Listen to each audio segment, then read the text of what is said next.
ሰው ኃጢአት እየሰራ ንስሐ ካልገባ የእግዚአብሔር ረድኤት ይለየዋል።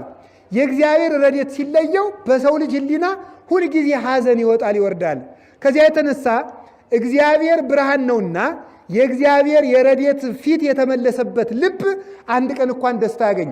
ከዚህ የተነሳስ ምግብ አያስደስተውም፣ ልብስ አያስደስተውም፣ ስልጣን አያስደስተውም። ሁልጊዜ ደስታ ቢስ ይሆናል። ለምን ሲባል መብራቱ ጠፍቷል። መብራቱ የምንድን ነው? የእግዚአብሔር ረድኤት ነው። እንደውም ይላል ቅዱስ ዮሐንስ አፈወርቅ ደግሞ ይሄን በሁለት ነገር ይመልሰዋል። አንደኛ ከወደቡ ራቅ ብሎ ማዕበል በተነሳበት መርከበኛ፣ ሁለተኛ ያለ መብራት በሚጓዝ ሰው። ከወደቡ ራቅ ብሎ የሚሄድ መርከበኛ ከዚያ በኋላ ተመልከቱ፣ ማዕበሉ በዝቶ ሲነሳ እንደሚደነግጠው እንደሚቅበዘበዘው ሁሉ እንደዚህም ሁሉ በጨለማ የሚሄድ እስመ ዘየሐውር በጽልመት ኢየአምር ሀበ ዘየሐውር ይላል ጌታ።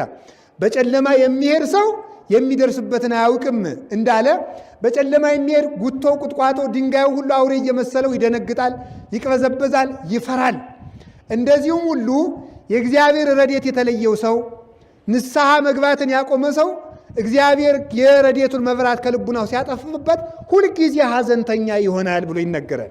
ስለዚህ ለዚህ ነው አባቶቻችን ጀማሪ መነኩሴን በምን ይመስሉታል? ከወደብ በታሰረ ጀልባ ይመስሉታል። ከወደቡ የታሰረ ጀልባ ምን ያለጋ መስላችሁ? ወደብ የተባለ ምን ይመስላችኋል? ሃይማኖት ነው፣ ረድኤተ እግዚአብሔር ነው። ከወደቡ የታሰረው ጀልባ ዝም ብሎ ነፋሱ ቢያነቃንቀው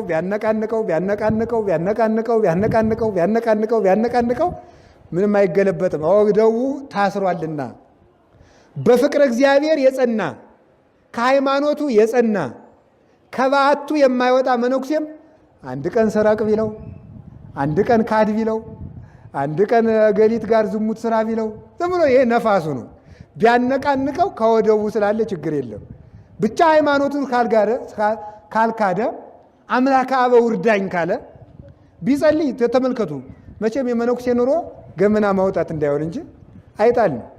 ሰኞ ሲጸልይ ቢያድር ማክሰኞ ተኝቶ ማደር ነው። ትግሉ መከራ ነው ማለት ነው።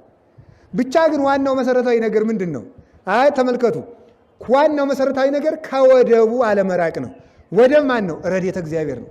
እግዚአብሔርን እርዳይ ማለት በራስ ጸሎት አለመመካት፣ ከሚወድቁበት ቦታ አለመገኘት።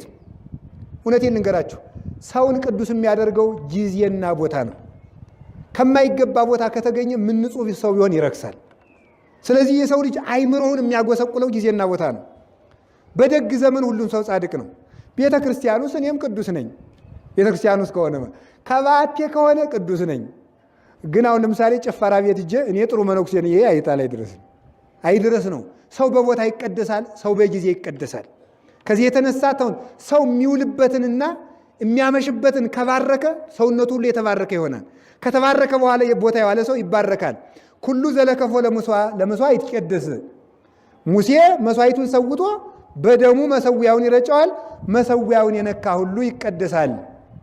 ከዚያውም የተነሳ መሰዊያውን የነካውን ካህን የነካ ሁሉ ይቀደሳል። የሽቱ ዕቃ የነካ ሁሉ ሽቱ ይላል እጁ። እንደዚሁም ሁሉ ከተቀደሰ ቦታ የዋለ ሰው ይቀደሳል። የተቀደሰ ነገር የሰማ ሰው ይቀደሳል። ከተቀደሰ ሰው ጋር የዋለ ይቀደሳል። አይደለም እንዴ? ስለዚህ ይህንን ለማስረዳት ምን አደረገ? ተመልከቱ። ሰው ከወደቡ መራቅ የለበትም። ወትጼረኒ ልቤ ኩሉ አሚረ፣ ልቤ እስከ መቼ ታስጨንቀኛለች? ስለዚህ ሁልጊዜ ሰው የሚጨነቀው ለምንድን ነው ካላችሁኝ፣ ረድኤተ እግዚአብሔር ሲለየው። ሁልጊዜ የሚታወክ ልብ ካላችሁ እግዚአብሔር ተለይቶ ብቻዋል ማለት ነው። ረድኤተ እግዚአብሔር ሁልጊዜ የሚጨነቀው ነገር ግን የምትጨነቁት ስለ ጽድቅ ብላችሁ እግዚአብሔርን አስከፋው ብላችሁ ከሆነ ትክክለኛ ጭንቀት ነው። ሰሎሞን መጽሐፈ ተግሳጽ ምዕራፍ 3 ላይ ከቁጥር 1 ላይ ሲናገር ስለ ጽድቅ የሚደነግጥ ብፁዕ ነው ይላል። ስለ ጽድቅ የሚደነግጥ ብፁዕ ነው። እግዚአብሔርን አስከፋውት እኮ ምንድን ነው? ቅዱስ ስምዖን ዘአምድ የሚናገር አለ። እነሱ ቅዱሳንና ራሱን እያነጻጸ ነው ስምዖን ዘአምድ። እነሱ በትሕትና ኖሩ፣ እኔ በትዕቢት አለው። እነሱ መብልን ይገፋሉ፣ እኔ ለመብል እስገበገባለሁ። እነሱ በትርምት ኖሩ፣ እኔ በሳቅ እኖራለሁ። እነሱ እያለ ያነጻጽርና ኋላ ደግሞ ብሎ ገልብጦ እነሱ ከክርስቶስ ጋር ይነግሳሉ፣ እኔ ከዲያብሎስ ጋር እወረወራለሁ። ወዮትልኝ ወዮት አለብኝ ብሎ ራሱን ይገስጽ ነበረ። ራስን ለመገሰጽ መደንገጥ ይገባል። ትርጉም የሌለው ጭንቀት ካለባችሁ ግን ረድኤተ እግዚአብሔር እየተለያችሁ ስለሆነ ፈጥኖ ንስሐ መግባት ይገባል። ትርጉም የሌለው ጭንቀት፣ ምክንያቱን የማታውቁት ጭንቀት፣ የማትረዱት ጭንቀት ካለ እሱ ምንድን ነው? ሁልጊዜ ደስታ ቢስ የምትሆኑ ከሆነ ረድኤተ እግዚአብሔር ተለይቶናል ማለት ነው። ስለዚህ ከዚህ የተነሳ አያችሁ ቅደም ተከተሉ እስከ ማይዜኑ ትመይጥ ገጸከ እምኔ አለና ወትጽየረኒ ልቤ ኩሉ አሚረ። አያችሁ ስለዚህ ልቤ የተጨነቀው አንተ ፊትህን ስለመለስክ ነው ብሎ መለሰልን ማለት ነው። እስከ ማይዜኑ ይትየበዩ ጸላእተ ላዕሌ፣ ጠላቶቼ እስከ መቼ ድረስ ነው የሚመኩ? ጠላቶቼ እስከ መቼ ድረስ ይመካሉ? ሐዘንስ እስከ መቼ ድረስ አኖራለሁ ብሎ ይናገርና መጨረሻ ላይ ተመልከቱ። ስማ ነጽረኒ ወስማኒ እግዚኦ አምላኬ፣ አቤቱ ፈጣሪ በምሕረት ዓይን ተመልከተኝ፣ ጸሎቴንም ስማኝ። ከመይበሉኒ ጸላእቴ ሞይናሁ፣ ጠላቶቼም አሸነፍ ነው አይበሉ ባክህ ይላል ዮሐንስ አፈወርቅ። ይዞ ምን ይላል? ጠላቶቻችን ይላሉ። በደንብ እየሰማችሁ ነው። ጠላቶች አሸነፍ ነው እንዳይሉ እንዲያው ሌላውን ተወው፣ እኔ ጥሩ ሰው ባልሆን እንኳን ይላል ቅዱስ ዳዊት ጠላቶቼ ጉልበተኛ የሆን እንዳይመስላቸው ለዚያ ብለህ እንኳን እባክህ እርዳኝ ይላል። እና ቅዱስ ዮሐንስ አፈወርቅ ምን ይላል? ጠላቶቻችን ጠንካራ የሆኑት እኛ ሞኞች ስለሆን ነው እንጂ እንዲህ ነው፣ ይቅር በሉኝ፣ የተሸነፍነው ደካማ ስለሆን ነው እንጂ ጠላቶቻችን ጠንካራ ስለሆኑ አይደለም ይላል። ሰምታችኋል? የተሸነፍነው በሉ እኛ ደካማ ስለሆን ነው እንጂ ጦርነት አይደለም ጎበዝ። እኔ አጋንንትን ነው እያወራሁ ያለው ላይታ ላይ ድረስ እኮ ነው። የጦር ቅስቀሳ እንዳይመስላችሁ። የተሸነፍነው በሉ እኛ ደካሞች ስለሆን ነው እንጂ ጠላቶቻችን ምን ስለሆኑ አይደለም፣ ጠንካራ ስለሆኑ አይደለም። ስለዚህ በደንብ አድርጋችሁ ማስተዋል የምትገባችሁ ምን ይመስላችኋል? የሚያስጨንቀን ተመልከቱ፣ ነገሩ አስጨናቂ ስለሆነ ሳይሆን እኛ ለነገሩ አቅም ስላጣን ነው። ስለዚህ ተመልከቱ፣ በምድር ላይ ነገሮች የከበዱብን ነገሮች የማይቻሉ ስለሆኑ ሳይሆን የእኛ ጉልበት ስለደከመ ነው። ስለዚህ ወዳጄ ይላል አንተ ምንም ነገር በምድር ላይ ሲፈጠር ይህን ነገር አልችለውም የምትል ከሆነ ይላል ምን አይነት የሞትክ ደካማ ሰው መሆንክን ታሳያለህ ነው የሚለው ቅዱስ ዮሐንስ አፈወርቅ። ምን አይነት እብደት ነው ሁሉ ይላል ቅዱስ ዮሐንስ አፈወርቅ። አዛየን ከልቤ ነው። ምን አይነት እብደት ነው? ምን አይነት አእምሮን ማጣት ነው? ሁሉን የሚችል እግዚአብሔር እዘህ ይሄን ነገር አልችለውም ለምን ትላለህ? በእኔ የማይፈጸም ነው ለምን ትላለህ? ይሄ ለእኔ አይቻለኝም ለምን ትላለህ? ስለዚህ ተመልከቱ፣ በዓለም ላይ የማትችለው ነገር የለም። አልችልም ስላልክ ነው እንጂ አንተ ደካማ ስለሆንክ ነው እንጂ ተመልከቱ፣ ነገሩ የማይቻል ስለሆነ አይደለም። ቅዱስ አብርሃም ሶርያዊን ምንድን ነው ያለው? በእናንተ ሃይማኖት የሰናፍጭ ቅንጣት ያለ እምነት ቢኖራችሁ ተራራ ፍልሱ ትላለች እና መምህር ይቻላል ቢለው አባቶቻችን ያደርጉታል አለው። አንተሳ ቢለው አባቶቻችን ያደርጉት ነበር እኛ አንችለውም አሉ ማለት ነው። ትንሽ እኮ ትንሽ ሊቀ ጳጳሱንም ትንሽ ጥርጥር እሽት አድርገዋለች አይደለም። ስለዚህ አባቶቻችን ያደርጉት ነበር ማለት እኔ አይሆንልኝም ማለት ነው። ስለዚህ ተራራው ከባድ ስለሆነ ሳይሆን የጳጳሱ ልብ ስለደከመ ነው። ከዚያ በኋላ ምን አደረገ? አንተስ አድርገው እንጂ አለው። አንተ አታደርገውም፣ ቀን ስጠኝ እናደርገዋል። ኧረ እመቤቴ ያታዋርጂ ሲል ምን አለ? አንተ አታደርገውም።